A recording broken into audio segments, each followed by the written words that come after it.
PCOD polycystic ovarian disease.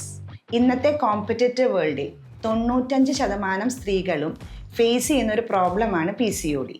ഇതിൽ നമ്മൾ സാധാരണ കണ്ട symptoms weight gain, hirsutism, discolouration, menstrual irregularities എന്നിവയാണ്.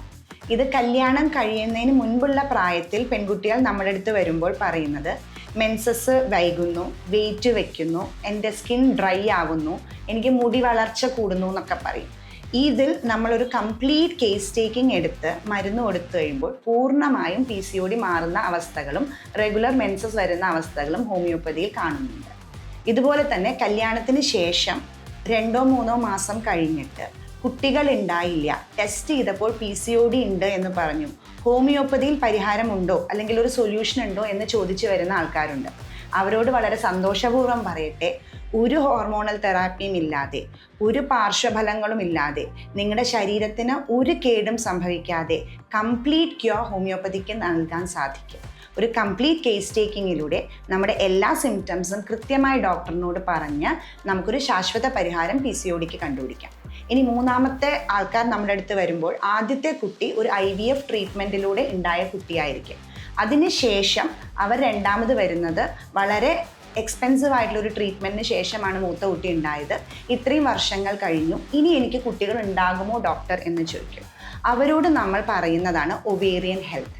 നമ്മുടെ ഓവറീസ്, അതായത് നമ്മുടെ ശരീരത്തിൽ പ്രവർത്തിക്കുന്ന ഓവറീസിൻ്റെ ഹെൽത്താണ് നമ്മൾക്ക് ഇനി കുട്ടികൾ ഉണ്ടാവൂ എന്നുള്ള ഒരു ഡിസിഷൻ തരിക. ഒവേറിയൻ ഹെൽത്ത് ബന്ധപ്പെട്ടിരിക്കുന്നത് 3 കാര്യങ്ങളിലാണ്. ഒന്ന്, ഫോളിക്കിൾ സ്റ്റിമുലേറ്റിംഗ് ഹോർമോൺ, അതായത് ഓവറിയിൽ ഓവം ഉണ്ടാവാനും മെച്യൂർ ചെയ്യാനുമുള്ള ഹോർമോൺ. രണ്ടാമത്, ആൻറ്റി മുള്ളേറിയൻ ഹോർമോൺ. മൂന്നാമതായിട്ട്, കല്യാണം കഴിഞ്ഞ സ്ത്രീകളിൽ ട്രാൻസ് വജൈനൽ അൾട്രാസൗണ്ട് നമ്മൾ പറയാറുണ്ട് ഒവേറിയൻ ഹെൽത്തിന് വേണ്ടിയിട്ട്. ഇനി ഇതിലെ ഏറ്റവും ഇമ്പോർട്ടൻ്റ് കാര്യം എന്താണെന്ന് വെച്ച് കഴിഞ്ഞാൽ, നമ്മൾ അറിയേണ്ടത് ഒവേറിയൻ ഹെൽത്തിനെ അനുബന്ധിച്ചിട്ടാണ് അടുത്ത IVF സക്സസ്ഫുൾ ആവുമെന്നും പറയാൻ പറ്റുള്ളൂ. അതേപോലെ തന്നെ ഇന്ന് മിക്ക പെൺകുട്ടികൾക്കും വിവാഹത്തിനോട് താല്പര്യമില്ല, അതല്ലെങ്കിൽ അണ്ടം ഫ്രീസ് ചെയ്യുന്ന ഒരു പ്രോസസ്സ് വളരെ കോമൺ ആണ്. ഇതിനും ഒവേറിയൻ ഹെൽത്ത് ഇമ്പോർട്ടൻ്റ് ആണ്. നമ്മുടെ ഫീമെയിൽ ബോഡി ലൂണാർ മന്ത്സ് കാലണ്ടറുമായിട്ട് വളരെയധികം ബന്ധപ്പെട്ട് കിടക്കുന്നു. അതായത് ഒരു നോർമൽ മെൻസ്ട്രൽ സൈക്കിൾ 28 ദിവസം കഴിയുമ്പോഴാണ് നമ്മുടെ ശരീരത്തിൽ സംഭവിക്കുക. അതുകൊണ്ട് തന്നെ female body follows the lunar cycle.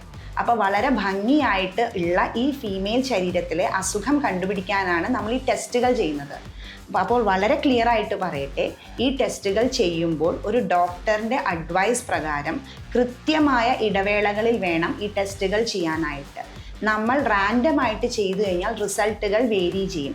കാരണം 28 ദിവസത്തിനുള്ളിൽ എന്നാണ് ഫോളിക്കിൾ സ്റ്റിമുലേറ്റിംഗ് ഹോർമോണിൻ്റെ അളവ് നിർണ്ണയിക്കേണ്ടത്, എന്നാണ് ആൻറ്റി മുള്ളേറിയൻ ഹോർമോൺ ടെസ്റ്റ് ചെയ്യേണ്ടത് എന്നുള്ളതെല്ലാം കൃത്യമായിട്ടൊരു ഡോക്ടർക്ക് മാത്രമാണ് പറയാൻ സാധിക്കുക. അതുകൊണ്ട് നിങ്ങൾക്ക് PCODയുടെ സംശയങ്ങൾ ഉണ്ടെങ്കിൽ കൃത്യമായൊരു ഡോക്ടറെ കണ്ട് വിവരങ്ങൾ പറഞ്ഞ് ഈ ടെസ്റ്റുകൾ നടത്തി അസുഖമുണ്ടെങ്കിൽ ഹോമിയോപ്പതിയിലൂടെ പൂർണ്ണമായ പരിഹാരം നമ്മൾക്ക് ലഭ്യമാണ്.